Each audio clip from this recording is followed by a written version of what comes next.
Te vi quemando el pasaporte con rabia en la fuente de la Plaza Real.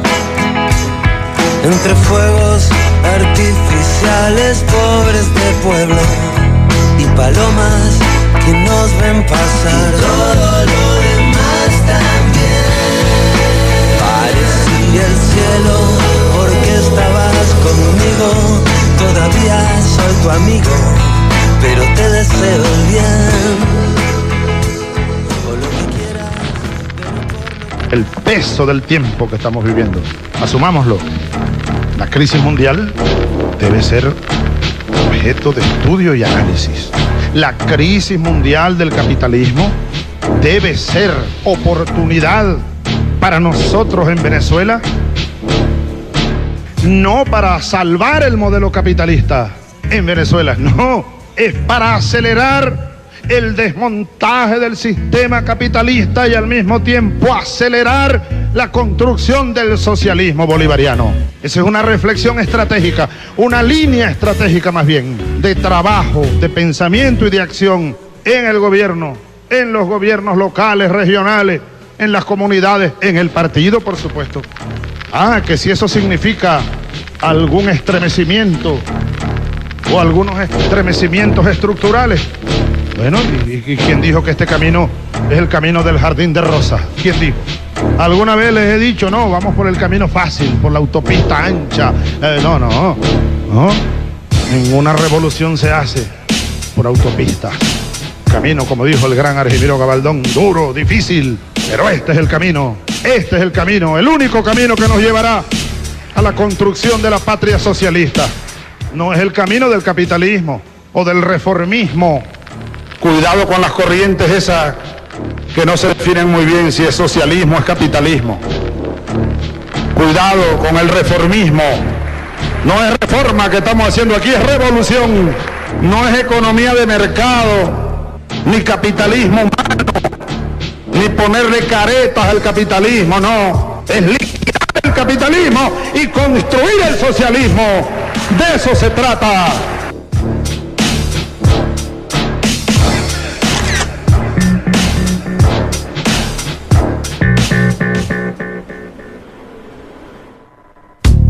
Frente a tantos vendedores de humo, Radiográfica te regala el aire.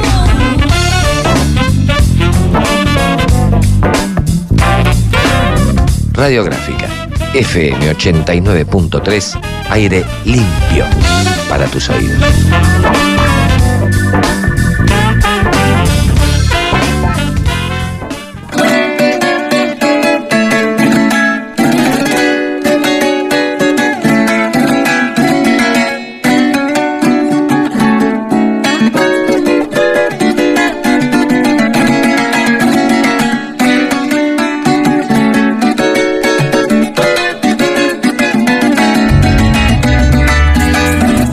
18 horas 9 minutos.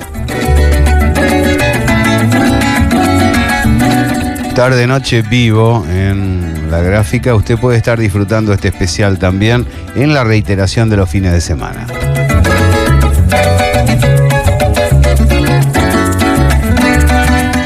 Ayelen Magnin, responsable de RGTV, estuvo por Venezuela con una experiencia significativa que vale la pena narrar.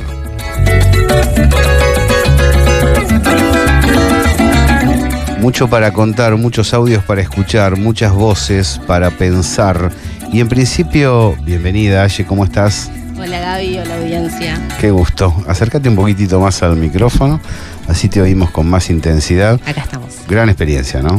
Y sí, increíble, increíble. Además, bueno, yo viví en Venezuela varios años, había ido de visita para el funeral del comandante Chávez, pero no había regresado después de mi etapa de vivencia a estar tanto tiempo conversando. Y si bien uno continúa en las noticias, el contacto con los compañeros, no es lo mismo estar ahí 2 meses y poder palpitar qué es lo que está sucediendo en las calles hoy. Mientras realizábamos la producción del programa, me decías: revaloricé la trascendencia de Venezuela para el continente, y es tiempo de, en los medios de comunicación en la Argentina, ponerlo sobre la mesa, explicarle a las nuevas generaciones y a la opinión pública en general esto es importante, es valioso, no solo para los venezolanos, también para nosotros. Tal cual. Revalorizar la importancia de Venezuela para el continente y también refrescar esto que hablábamos de las nuevas generaciones. Por algún lado leí que el 40% de la población venezolana es una población joven, de menos de 28 años. No es poca cosa. Cómo explicarle a los nuevos jóvenes de Venezuela y a los de todo el continente cómo se come el socialismo del siglo XXI, qué fue esta avanzada que tuvimos en el continente de unidad latinoamericana, de intento de independencia, de soberanía. Entonces creo que con las coyunturas que estamos viviendo en nuestros estados, en nuestras pequeñas naciones, tal vez por solucionar nuestros problemas cotidianos nos vamos olvidando de la importancia de seguir reivindicando estas gestas heroicas que se lanzaron nuestros líderes populares. Entonces a veces siento que bajamos un poco los brazos en esta información, me lo hago como autocrítica y se lo planteo a varios compañeros que puedan estar escuchando. Tenemos que trabajar muy fuerte en la batalla de las ideas, teniendo en cuenta la unidad latinoamericana y la importancia del comandante Chávez y de la gesta venezolana. Porque la propaganda a nivel internacional da por sentado que más tarde o más temprano el chavismo va a caer. Y está muy lejos de eso. 20 años, tenemos 20 años de chavismo y 20 años escuchando que esto va a caer. Una campaña mediática feroz, o sea, sabemos que la guerra contra Venezuela es una guerra no convencional, es una guerra que, si bien ha intentado sacar a Chávez del poder mediante la fuerza, cuando fue el golpe en Venezuela, ha continuado, porque no ha podido invadir, ha continuado con una guerra no convencional que nos bombardea a diario, inclusive a los que somos compañeros. O sea, es imposible pasar por la lluvia y no mojarse por más piloto que uno se ponga. No somos inmunes a estos virus de la información, de los medios hegemónicos. Y me encuentro todo el tiempo con compañeros que me preguntan, che, pero se le fue de las manos, ¿no? A Maduro esto se le fue de las manos. ¿Desde qué lugar uno se hace esa pregunta? Bueno, desde los medios hegemónicos. Especiales de la gráfica. Una tarde veraniega en pleno otoño, 27 grados 3 décimas. Contame entonces, Ayelén, ¿cómo se vive en Venezuela hoy? ¿Cuáles serían los elementos determinantes para analizar Venezuela en este presente y que están siendo opacados por la difusión? Bueno, para hacer cualquier análisis inicial, creo que, insisto, tenemos que recordar la importancia de la unidad latinoamericana y la importancia de la gesta de Chávez. Un país que siempre tuvo la mayor reserva de petróleo, no es novedosa la reserva de petróleo, y aún así tenía el 67% de su población por debajo de los índices de pobreza, un 80% de analfabetismo, cifras dadas por la ONU, y cifras que Chávez, no Chávez, sino que la gesta bolivariana ha logrado revertir. Estamos hablando de un país que con la distribución de la renta petrolera ha emprendido misiones que han regresado los derechos a su pueblo. Esto no es menor, un país que se ha planteado el desafío de inventar un nuevo sistema socialista que nos ha llenado a todos el corazón de alegrías y de utopías. O sea, hagamos memoria, hace 20 años atrás, cuando empezamos a escuchar los discursos de Hugo Chávez, cuando empezamos a escuchar los discursos de Evo Morales, cuando estuvimos en Mar del Plata diciéndole no al ALCA, fueron momentos que nos han llenado el corazón de esperanzas. Tal vez este momento actual nos trata de desmoralizar principalmente, de hacernos olvidar que es posible un mundo distinto, pero creo que tenemos que ponernos tenaces en continuar con nuestras ideas y en que es posible, que no solo es distinto cambiar el mundo, sino que es necesario. Siento como importante Chávez. Lo que estás diciendo, también referido a Evo Morales en otra circunstancia, pero da la sensación de es lo dado, ¿no? Como a veces se procede a nivel laboral. Vale valorar que estén y vale respaldar para que sigan. Tal cual, es nuestro deber seguir luchando por esto, si no lo que nos queda es la resignación. Y en ese marco, ir a Venezuela hoy o mirar las noticias de Venezuela hoy nos puede impactar, nos puede asustar, nos puede desmoralizar. Cuando uno mira las noticias o llega al país, la foto, el recorte realmente es de crisis total. La cotidianidad del pueblo venezolano hoy es imbancable. por decirlo en un lenguaje cotidiano. Es difícil conseguir alimentos, es difícil conseguir efectivo para trasladarse a sus lugares de trabajo. El salario no alcanza. Pero este recorte, ¿a qué se debe? Bueno, podemos plantear que es una crisis generada por el mismo sistema socialista o este intento de sistema socialista del gobierno venezolano, o que es una crisis totalmente inducida. De eso algo parecido al bloqueo que sufrió Cuba durante tantos años. Tal cual, de eso depende cómo miramos Venezuela. Si vamos a plantear que es un problema del gobierno, de que a Maduro se le fue de las manos, o si vamos a realmente hacer un reconteo y tomar conciencia de las arremetidas imperiales constantes y sin cesar hacia el gobierno venezolano. Estamos en Los Especiales, quien habla hasta hace instantes es Ayelén Magnin, les habla Gabriel Fernández. Julián Pelliza está en los controles, toda el área periodística, cooperando con Los Especiales. Y te voy a hacer 2 preguntas cruzadas sobre distintos sectores.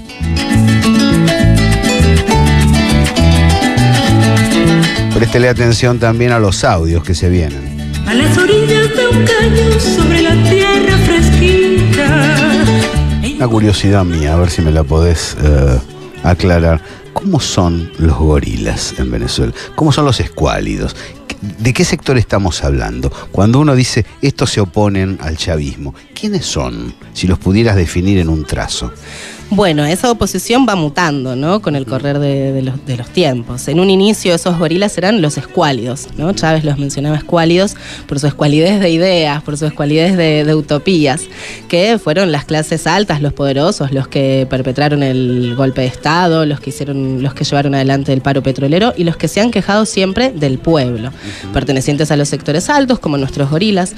Ahora, hoy, que es lo difícil y donde está la hazaña, hoy muchos se oponen a Venezuela. Nosotros en Argentina podemos observar la gran cantidad de migrantes venezolanos que conviven en nuestra ciudad y no son los escuálidos de la clase alta. Esa chica que está trabajando de mesonera en algún bar de San Telmo no viene de la alta sociedad venezolana. Sin embargo, es opositora.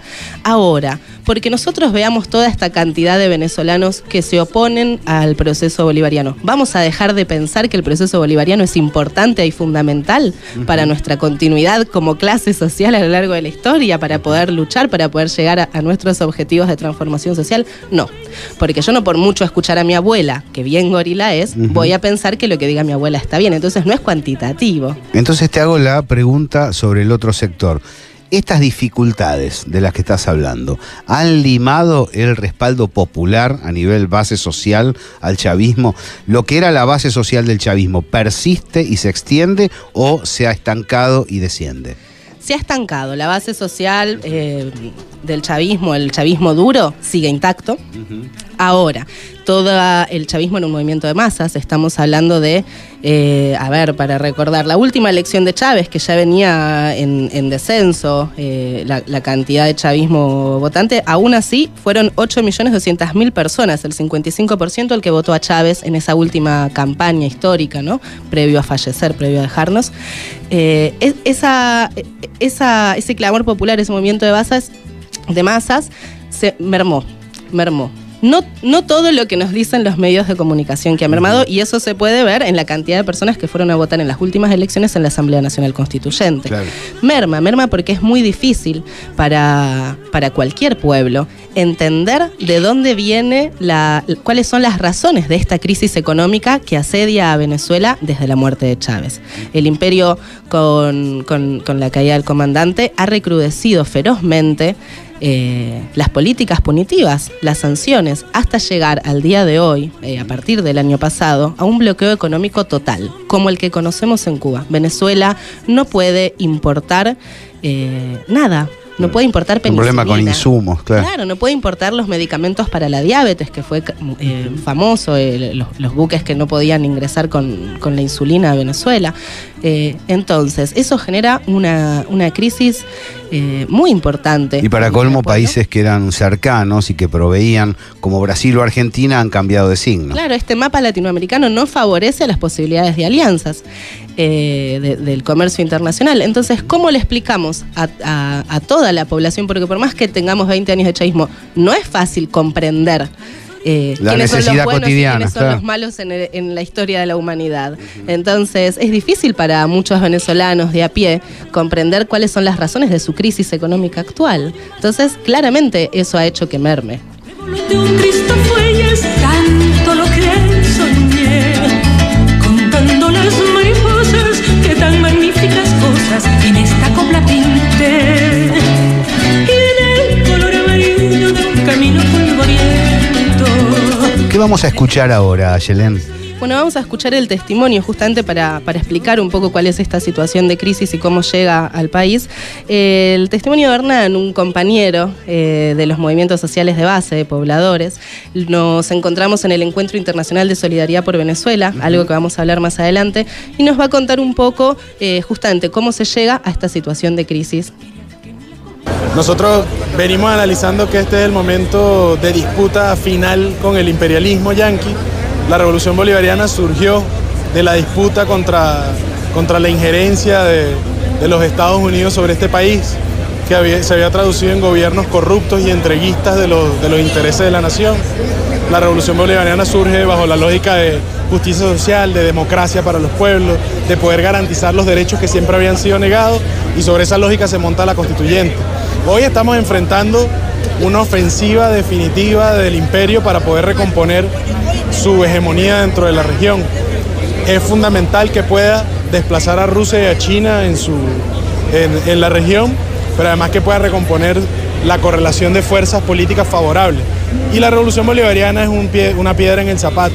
Es el principal país que plantea las banderas de la integración en función de la soberanía nacional, que plantea además un orden alternativo al del capital, que plantea el socialismo. Y además es la principal reserva de petróleo y otros minerales en este momento. Esas son razones más que de sobra para poder romper a Venezuela. Cuando tú atacas además un país, tú lo atacas para poder vencer a un enemigo, tú no necesitas eliminarlo físicamente, necesitas que se rinda. Y el objetivo de los Estados Unidos es que la revolución, el pueblo venezolano, se rinda. ¿Se rinda por qué? Porque logra romper su materialidad concreta. ¿Cómo los Estados Unidos han logrado hacerlo en estos últimos años? Colocarnos en crisis, en un bloqueo como el que vive Cuba. Saben que dependemos de la importación de bienes de uso, de bienes de capital, y han cercado las posibilidades que tiene el gobierno venezolano de importar. Saben que además dependemos de la divisa dólar para la importación, del comercio global, y entonces han logrado inflar, han construido una divisa de guerra, un marco paralelo de cambio que no responde a ninguna fórmula económica. Han logrado imponer entonces, junto con la burguesía nacional, que es una burguesía que nunca ha vivido de desarrollar capital productivo en el país, sino por el contrario siempre ha vivido del negocio de la importación, la comercialización y la distribución, pero sobre todo en función de los intereses transnacionales. Entonces ha logrado que la burguesía nacional se pliegue a una lógica de desabastecimiento, de aumento de precios, de garantizar la no importación y distribución de alimentos y de bienes básicos para la población, como las medicinas. El gobierno frente a eso ha intentado romper el cerco importando algunas. Cuando las identidades calzan profundo, aunque haya variantes electorales, persisten en el corazón de los pueblos.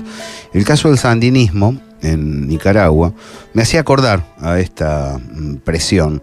La presión fue tan fuerte de los contras en la frontera que finalmente se aflojó la rienda y quedó Chamorro, Violeta Chamorro, al frente del Estado nicaragüense. Pero la identidad sandinista persistió. Y cuando aflojó la tensión en la frontera, volvió a ganar el sandinismo las elecciones. Reorientó esa transformación que hoy sigue presente, con Daniel Ortega al frente. Por eso algún vaivén electoral en Argentina, en Ecuador o en Venezuela no son definitivos. Creo que no debe haber lugar para el pesimismo en esa dirección. Me interesa, Yelén Magnin, que hagas un raconto sobre cómo hemos ido llegando a esta situación en el país bolivariano.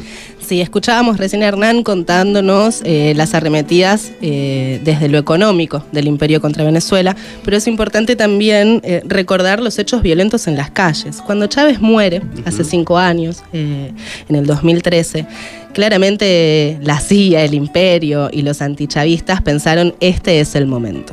Al morir Chávez, como te decía antes, él había sacado 8.200.000 de votos, el 55%, contra Capriles, que había sacado el 44%, y después de su muerte se llega a un nuevo proceso electoral para ratificar a Maduro como presidente de Venezuela. En el 2013, en estas elecciones, en la que participaron 14 millones, o sea, el 79% del padrón electoral, recordemos que en Venezuela no es obligatorio ir a votar, o sea, en un país donde no es obligatorio, esta alta participación de alguna forma demuestra el nivel de conciencia política de participación que ha logrado el proceso venezolano en su pueblo, y Maduro gana por poco, ¿no es cierto?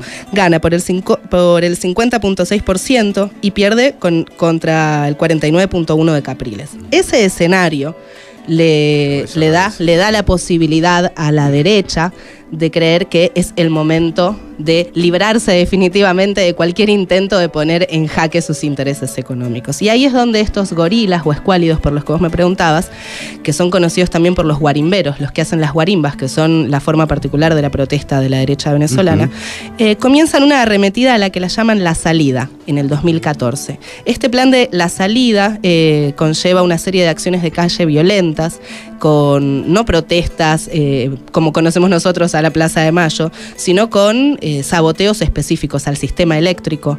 Se han puesto bombas en las redes de distribución de electricidad. Delitos totales. Bombas en los centros de distribución de alimento, bombas en las instituciones públicas, bombas hasta en las escuelas y en los centros de salud.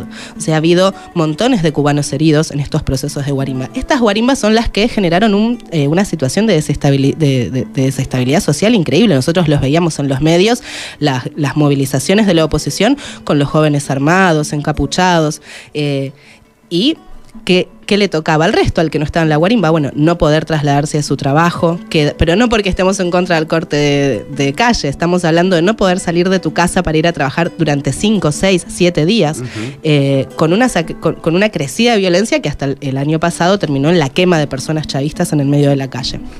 Estas guarimbas fueron convocadas principalmente por los líderes de la oposición. De ahí viene Leopoldo López y su responsabilidad por los muertos que dejaron las guarimbas. No deja de ser paradójico que sean estos sectores los que claman a través de los medios internacionales por los derechos humanos en Venezuela. Son los que claman por los derechos humanos y son los que ponían alambres, guayas, se dice guayas, de punta a punta de la calle para que los motorizados, que es una figura típica del pueblo y del chavismo por ende, se degollaran al tratar de sortear las barricadas que armaban y que mantenían sitiados barrios enteros durante días, durante semanas. Estas guarimbas del 2014 son las que dan pie, generan esta situación de inestabilidad y dan pie a que el gobierno estadounidense empiece, y la Unión Europea y la comunidad internacional, a presionar y a decir, claro, oh Dios mío, los derechos humanos de la población venezolana están en jaque, cuando está comprobado, porque los detenidos han hablado, de dónde venía el dinero para la financiación de estos jóvenes, porque hay que estar 7 días, vos también, sin ir a trabajar. Alguien los ha alquilado. Alguien alquilaba estas fuerzas mercenarias, ¿no es cierto? Estas guarimbas, estos intentos de salida violenta de la oposición, sumado a las primeras sanciones punitivas de Estados Unidos, bueno, llamarlo sanciones está mal, estas estrategias de guerra no convencional de Estados Unidos, son lo que llevan a Maduro en el 2017, después de varios intentos de diálogo, de llamados a la paz, plantear que la salida es una Asamblea Nacional Constituyente.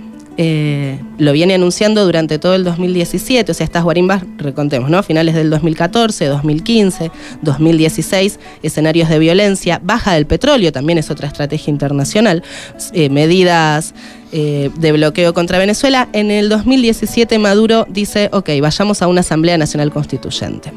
Que vengan todos los que... en el medio no nos tenemos que olvidar las elecciones del 2015. ¿Qué pasa? Esta situación zozobra, 2015 asambleas a diputados, o sea, a los parlamentarios, gana la oposición. Gana fuertemente la oposición. 7.700.000 van para la mesa de unidad y 5.600.000 para el chavismo. O sea, recrudece las posibilidades de la oposición de pretender sacar a Maduro. ¿Qué es lo primero que intenta hacer la Asamblea Nacional escuálida, digamos, antichavista? Sacar a Maduro del poder. Empezar a ver cómo despedazan y desmiembran las misiones venezolanas, PDVSA, la renta petrolera. Ante esas instancias, ante una asamblea totalmente antinacional, el Tribunal Supremo de Justicia empieza a encontrar formas de bloquear estos intentos de la Asamblea en una cuestión inclusive no solo legítima, ideológicamente legítima, constitucionalmente. Es decir, el Poder Judicial en Venezuela funciona. El Poder Judicial a diferencia de otras repúblicas. Sí, el Poder Judicial en Venezuela, no todo, pero el Tribunal Supremo de Justicia funciona, no toda la justicia. El Tribunal Supremo de Justicia entonces empieza a tratar de bloquear estos intentos de la Asamblea de volver al capitalismo salvaje y a quitar a Maduro del poder, y ahí es cuando definitivamente la oposición se vuelve loca. Además no se les permite asumir a un parlamentario más que les iba a dar la mayoría absoluta y les iba a permitir ahí sí hacer absolutamente todo. Y ahí es que Estados Unidos considera las medidas antidemocráticas del Tribunal Supremo de Justicia y comienza el bloqueo feroz. En el 2017, entonces, ahora sí, después de esta lucha con esta asamblea, que el pueblo ha entrado a la asamblea a pedirle por favor a los asamblearios que dejen de convocar a la violencia, desde la misma asamblea los líderes de la oposición convocaban a las calles y a sacar a Maduro de forma violenta.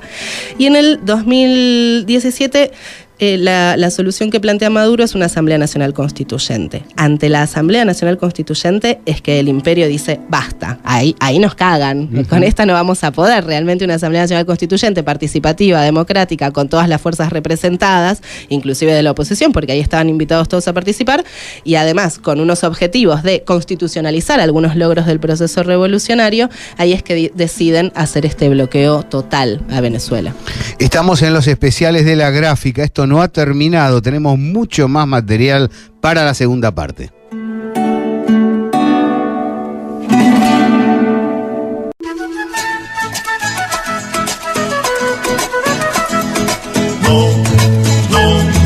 No basta rezar, hacen falta muchas cosas para conseguir la paz. Entendimos que el ataque final no es solo destinado a agravar la situación económica del pueblo venezolano, ni atacar en lo político directamente el proyecto bolivariano, sino generar, sobre todo en la base social revolucionaria, en la base social chavista en Venezuela, un deterioro moral, una desesperanza, entendiendo que la situación actual es producto del proyecto bolivariano, el proyecto socialista que nos legó el comandante Chávez, cuando realmente asistimos a una crisis cruda y pura del capitalismo en su modo rentístico en Venezuela, que se trata de paliar desde el mismo rentismo a través de bonos y remesas, pero que fundamentalmente obedece a una estructura, un modelo no superado, y que es importante que todas y todos lo tengamos presente, de que esta situación se debe superar con más, y que no solo pasa por defender, pese a todas las contradicciones actuales, la continuidad del proyecto bolivariano, sino también de resurgir y de reagrupar todas.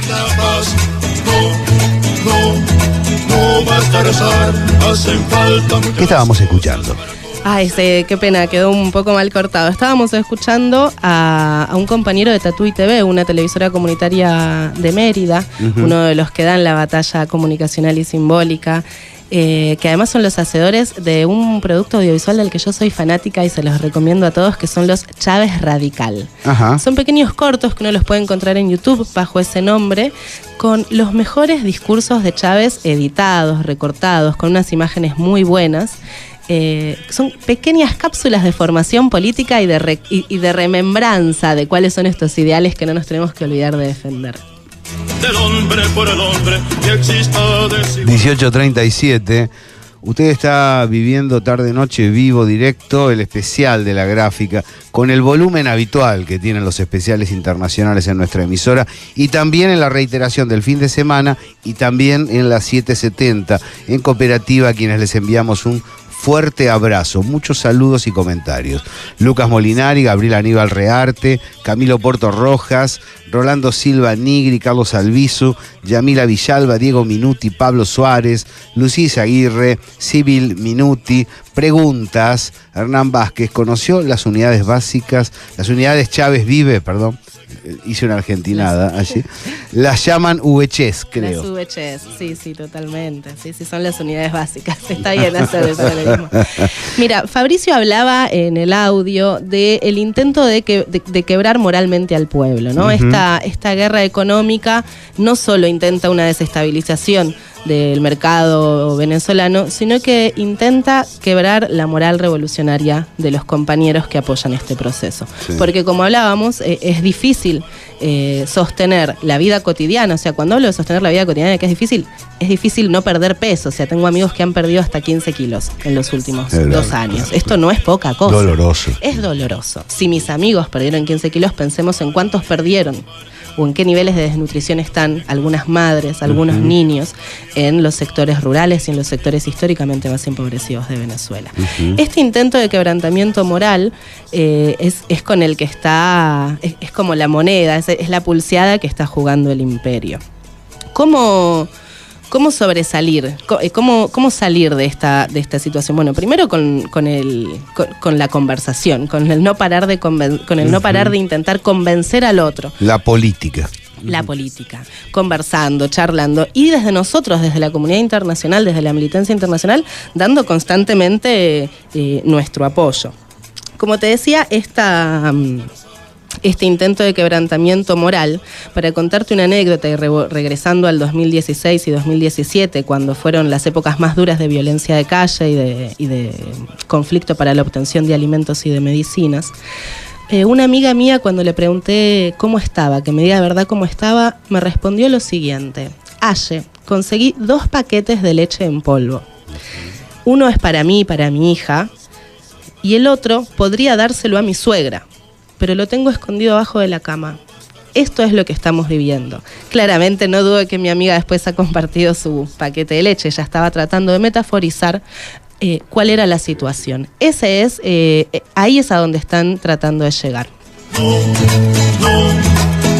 basta rezar, hacen falta muchas cosas para conseguir la paz. No basta rezar, hacen falta muchas cosas para conseguir la paz. Y rezan de buena fe, y rezan... 1841, 27-3, 21507456, 15 23087945, 893 www.radiografica.org.ar. No basta rezar, hacen falta muchas cosas para conseguir la paz. No es fácil establecer lazos de solidaridad en un proceso como este. Sin embargo, da la sensación que hay una zona trascendente del pueblo venezolano que lo ha logrado, que ha conseguido a través de el ensamble de intereses y de diálogo, también utilizando la verba, que es una de las características del pueblo venezolano, hablar y hablar y hablar, para armarse de voluntad para seguir avanzando. ¿Cómo sigue este proceso, Ayelén?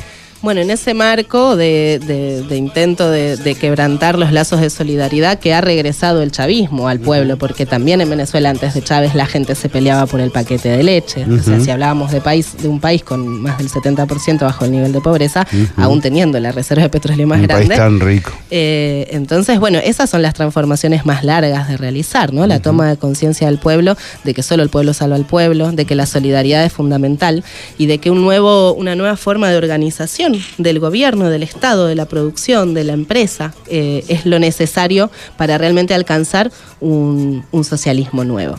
En ese marco, Chávez, antes de irse, planteó un legado que es la construcción del socialismo comunal.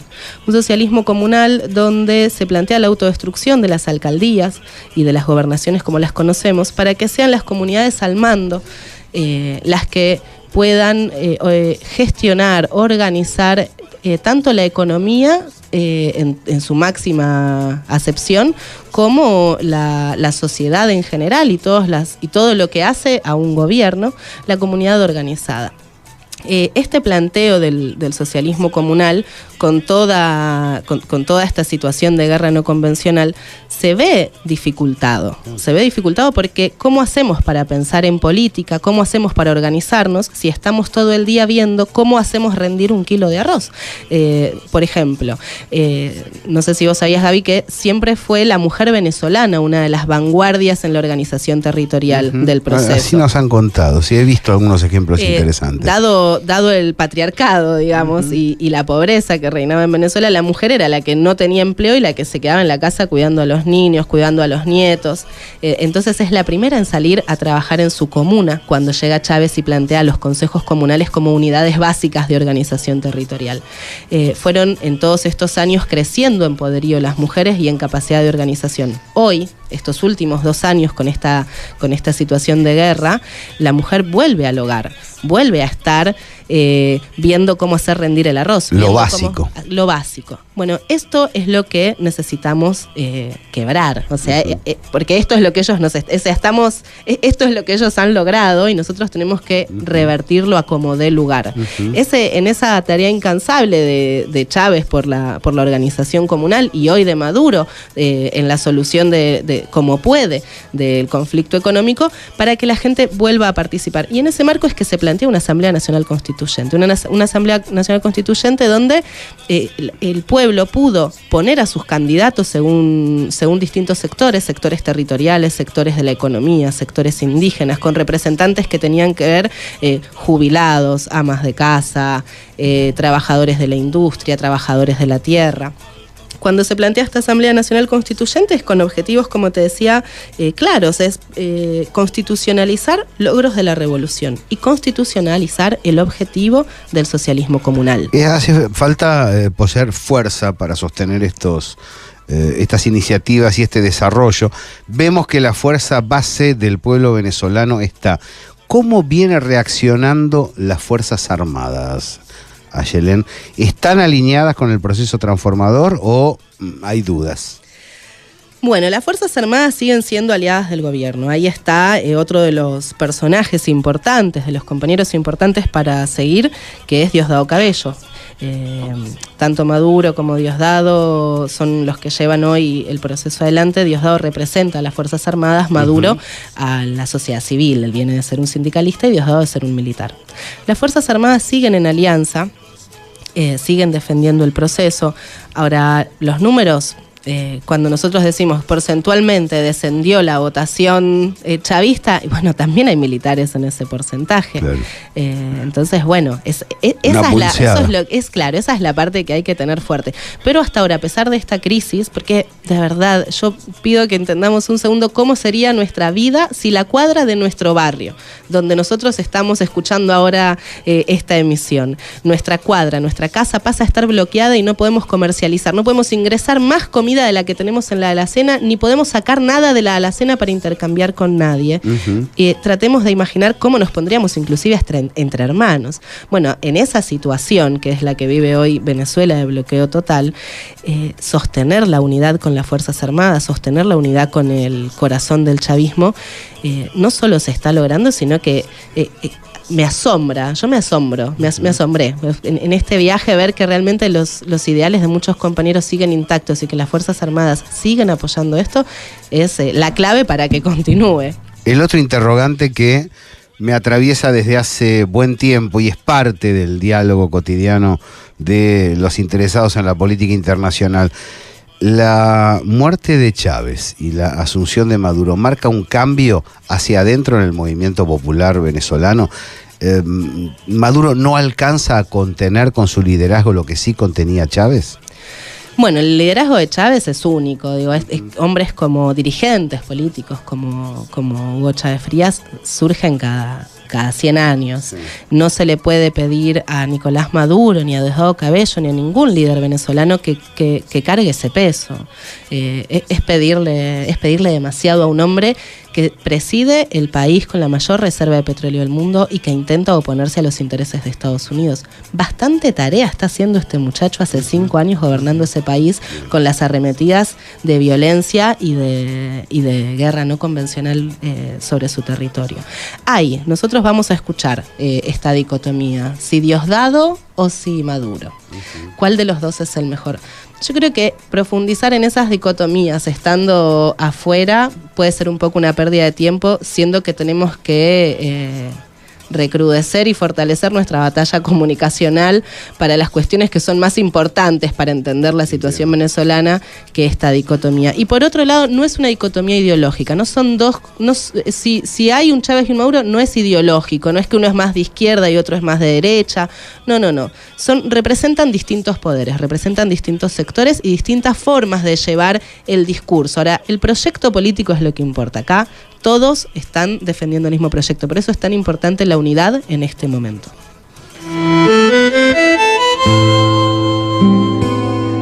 Para Buenos Aires, el mejor aire te lo ofrece Radiográfica.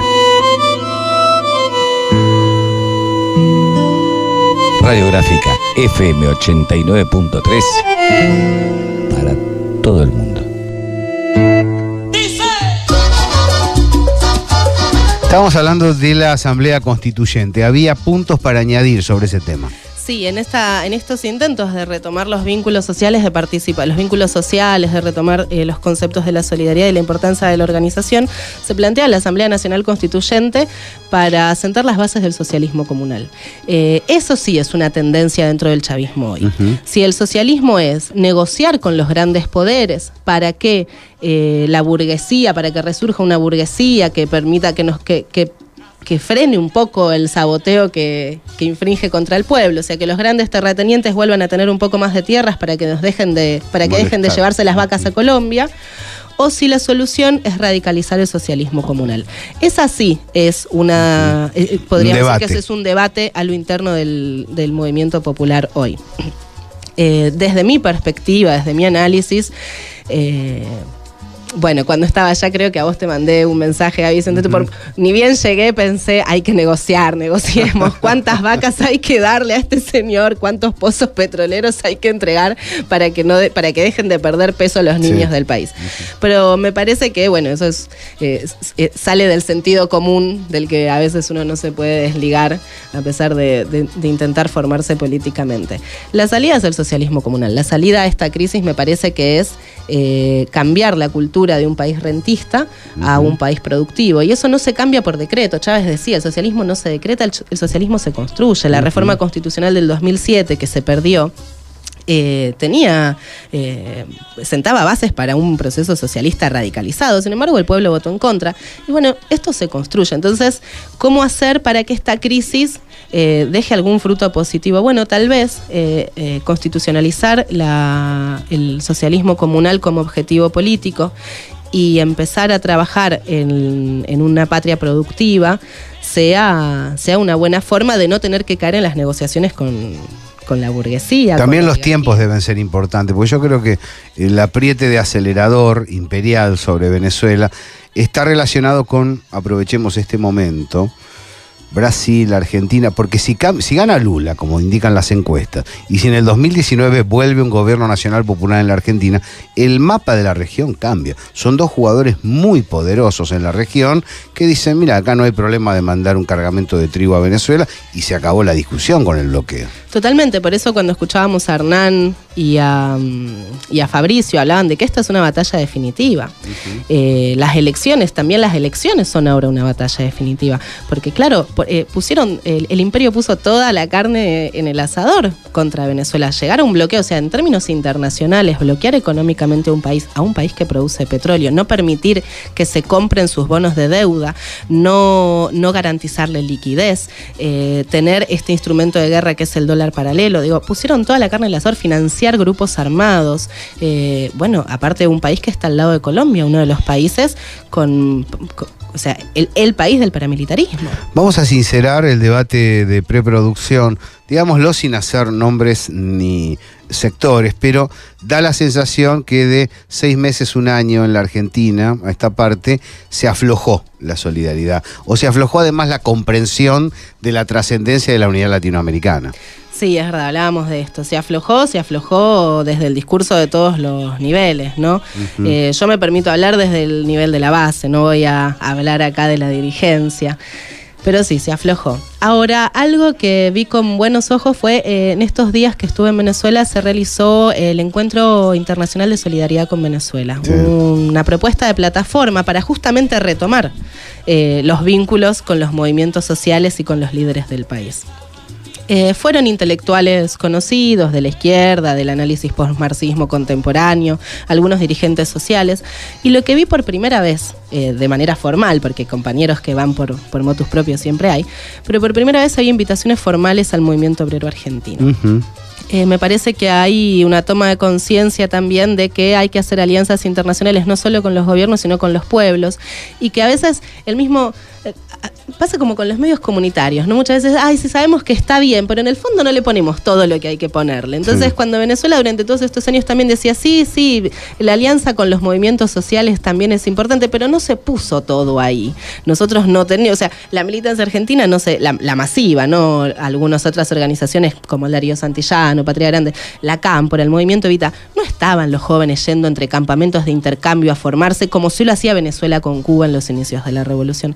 Bueno, creo que estos nuevos intentos de alianza, esta nueva plataforma continental, va a apuntar a eso, a que las organizaciones sociales, las masivas, a que los movimientos de trabajadores vuelvan a poner los ojos sobre Venezuela y la importancia de sostener este faro que nos plantea nada más y nada menos que la construcción de un socialismo diferente. Es un dato relevante, ¿eh? Y sé que gente de la corriente federal se ha acercado para interesarse sobre esa situación y componer espacios de organización en beneficio del conjunto de los países latinoamericanos y de Venezuela en particular. Sí, los invito a que pongan en Google o en Facebook la plataforma de Solidaridad Continental por Venezuela y ahí van a encontrar los nuevos grupos que se están armando. Tengo entendido que Farmacia, que está enmarcada dentro de la CFT, estaba empezando a dar unas charlas justamente sobre la realidad venezolana con los trabajadores. La última creo que fue la semana pasada en Atilra, la última y no sé si no es la primera y la última, en Atilra, con los trabajadores de Atilra. Bueno, esto es lo que tenemos que empezar a charlar y además no solo por solidaridad con Venezuela, para aprender de Venezuela.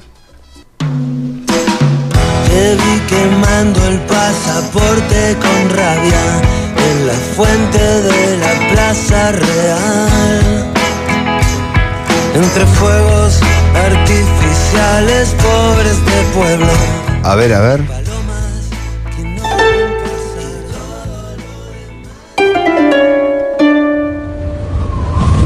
Necesitamos tener nosotros mucha solidez moral, cada militante, ética y mucha seguridad en nuestros planteamientos para convencer. No dar el mal ejemplo de la corrupción, el clientelismo, el grupismo, el sectarismo y todo eso, para ir a convencer al otro, a la otra con valores, con razones, con argumentos, argumentando. Y para eso hay que estudiar, hay que prepararse, hay que conocer, hay que saber para convencer. El proceso de argumentación para convencer al que no está convencido, al que tiene duda, y para solidificar el convencimiento de los que ya estamos convencidos, eso es vital para asegurar la hegemonía perenne. Eso es vital. Estamos obligados a convencer. Eso no se decreta. Una gran sociedad patriótica que incluye, repito, a los sectores medios de la población, a los intelectuales, a los profesionales, a los técnicos, a los llamados niní o apolíticos, como algunos malamente los llaman, así creo. Es un gran esfuerzo que tenemos que hacer. Dejémonos del sectarismo. Aquí estamos nosotros. Cierren la puerta. No, hay que abrir las puertas. A través del debate, del diálogo, ustedes tienen que desplegarse por todas partes. Métanse en la bodega, en el comercio, métanse allá en la industria, en la fábrica, los trabajadores. Esto es vital, porque los enemigos de Venezuela y nuestros adversarios internos están tratando y seguirán tratando con mucho esfuerzo todos los días de convencer a la población venezolana de que este camino, de que este gobierno es malo, es perverso, a meterle miedo acerca del futuro. Es la batalla por convencer. Ellos con su manipulación, su mentira, sus miedos, su propaganda de miedo, nosotros con nuestros argumentos, con nuestras verdades, con nuestra crítica, nuestra autocrítica, pero eso tiene que ser de todos los días y dedicados con esmero.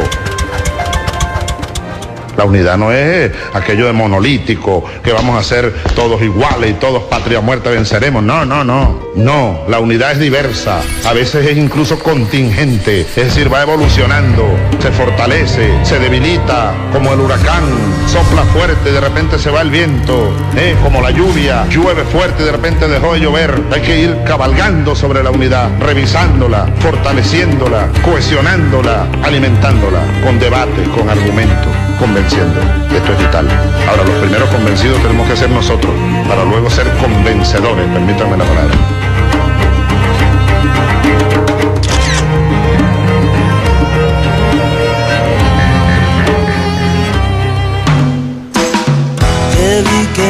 Ayelén Magnin, felicitaciones por el laburo periodístico.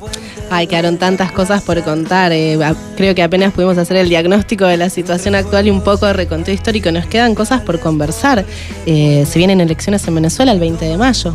¿Qué pasa en esas elecciones? ¿Quiénes son los candidatos de la oposición? Te comprometo para un próximo especial, entonces. Me parece perfecto. Nos quedan cosas por conversar también, como la Cumbre de las Américas, con el escándalo de Kuczynski. Nos queda por conversar cuál es la situación de este mundo multipolar que acabamos de ver en las noticias, ¿no? La ONU dice que se viene una guerra fría. ¿Qué pasa de las alianzas con Venezuela? Ya no son más Latinoamérica, son China, son Rusia. ¿Qué está pasando ahí? ¿Por qué es tan importante para el imperio destruir esto? Y nos queda por conversar algo que para mí es muy interesante, que es el petro, esto de las criptomonedas, una nueva salida de Venezuela para sortear el bloqueo económico. Es una criptomoneda que le permite hacer transacciones económicas de punta a punta sin pasar por el sistema bancario. Eso también es vieja idea de Chávez, la de la moneda asentada en los recursos. Sí, como fue el Sucre. Pero esta es una criptomoneda, es más complejo. Entonces, sí, nos quedan varias cosas por charlar. Y en el marco de esto que decía Chávez, de la importancia de convencer, entender que ahora en Venezuela se está desarrollando una Asamblea Nacional Constituyente, es decir, un montón de líderes y lideresas de distintos sectores de la sociedad, de la economía venezolana, que se están planteando cómo sentar las bases en una constitución para garantizar un socialismo comunal. El área periodística Las Tiras, RGTV, presentes para desplegar este especial de la gráfica, Venezuela. Un corazón loco que se dobla con el viento y se rompe.